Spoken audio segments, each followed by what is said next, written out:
Agency और Mossad, Israel की foreign intelligence agency. क्या लगता है कौन ज्यादा ताकतवर है? भारत की रॉ इजराइल की मोसाद से क्या ज्यादा पावरफुल है? Raw research and analysis wing, Bharat की फॉरेन इंटेलिजेंस एजेंसी और मोसाद, इजराइल की फॉरेन इंटेलिजेंस एजेंसी। क्या लगता है कौन ज्यादा ताकतवर है? चलिए जानने से पहले आज आपको रॉ की शुरुआत और इसकी रफ्तार से जुड़ी एक ऐसी कहानी सुनाते हैं जो आपको न किसी किताब में मिलेगी, न जनरल नॉलेज के किसी कोर्स में।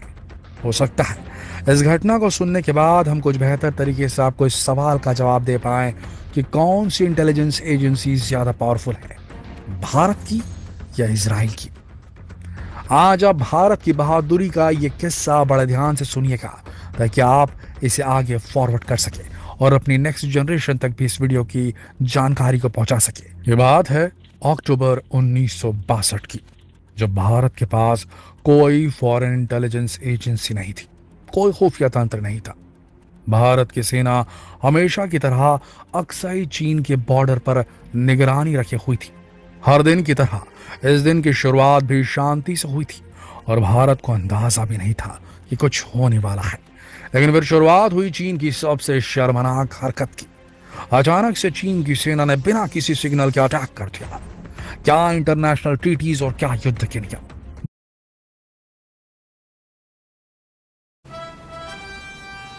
लूट लो 20 सर, नो डिलीवरी चार्जेस ले लीजिए सर।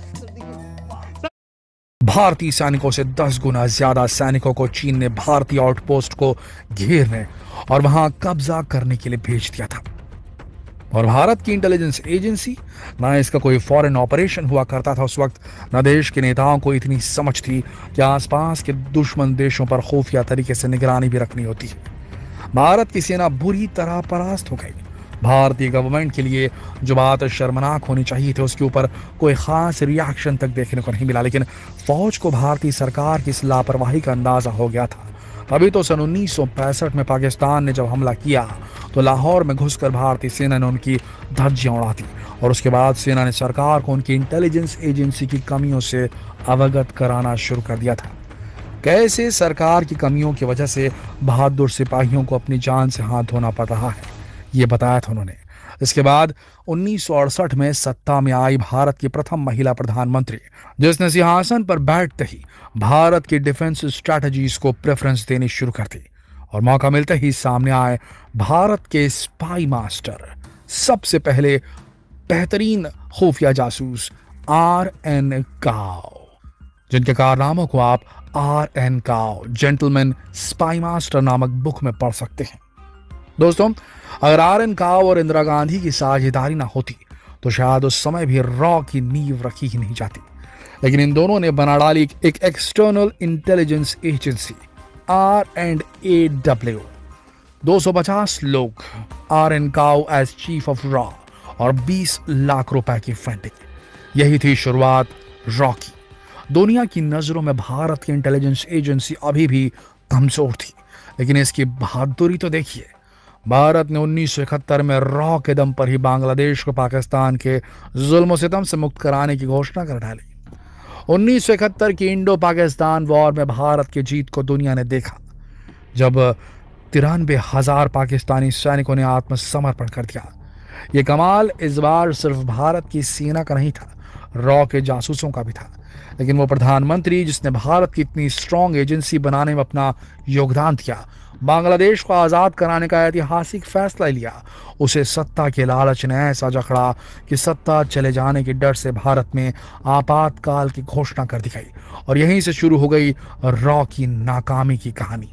आपातकाल के दौरान की गई फोन टैपिंग्स और बाकी की पूरी गैर कानूनी जासूसी का इल्जाम लगा दिया गया रॉ पर। लेकिन उसके बाद आई सरकार मोरारजी देसाई की और रॉ को अपनी बेगुनाही को साबित करने का मौका दिया गया। लेकिन RN काओ को जल्द ही समझ में आ गया था कि ये बस RAW से बेमतलब का बदला लेने का एक तरीका था। RN काओ की रिटायरमेंट के बाद RAW यानी कि रॉ के चीफ बने के शंकरन नायर, जिन्हें आते ही सारी विदेशी जासूसियों को बंद करने का ऑर्डर मिला। उन्होंने देश की सुरक्षा को दांव पर लगाने से मना कर दिया और इस्तीफा दे दिया। भारत ने रॉ पर बिना बात हो रही प्रताड़ना के बावजूद अपना पहला न्यूक्लियर टेस्ट सफलतापूर्वक कर लिया। पाकिस्तान घबरा गया। एक पाकिस्तानी युवक अब्दुल कादिर खान, जो भारत से नफरत करता था, वो नीदरलैंड के एक न्यूक्लियर प्लांट में काम कर रहा था। वो वहां से न्यूक्लियर बॉम्ब्स और वेपन बनाने की जरूरी डॉक्यूमेंट्स और कंपोनेंट्स चुरा लाया और उसी के जरिए पाकिस्तान में न्यूक्लियर प्लांट शुरू कर दिया गया। और वहीं रॉ, जिसके ऊपर इलीगल गतिविधियां करने का इल्जाम था, वो चुपके से पाकिस्तान पर नजरें गड़ाए हुए था।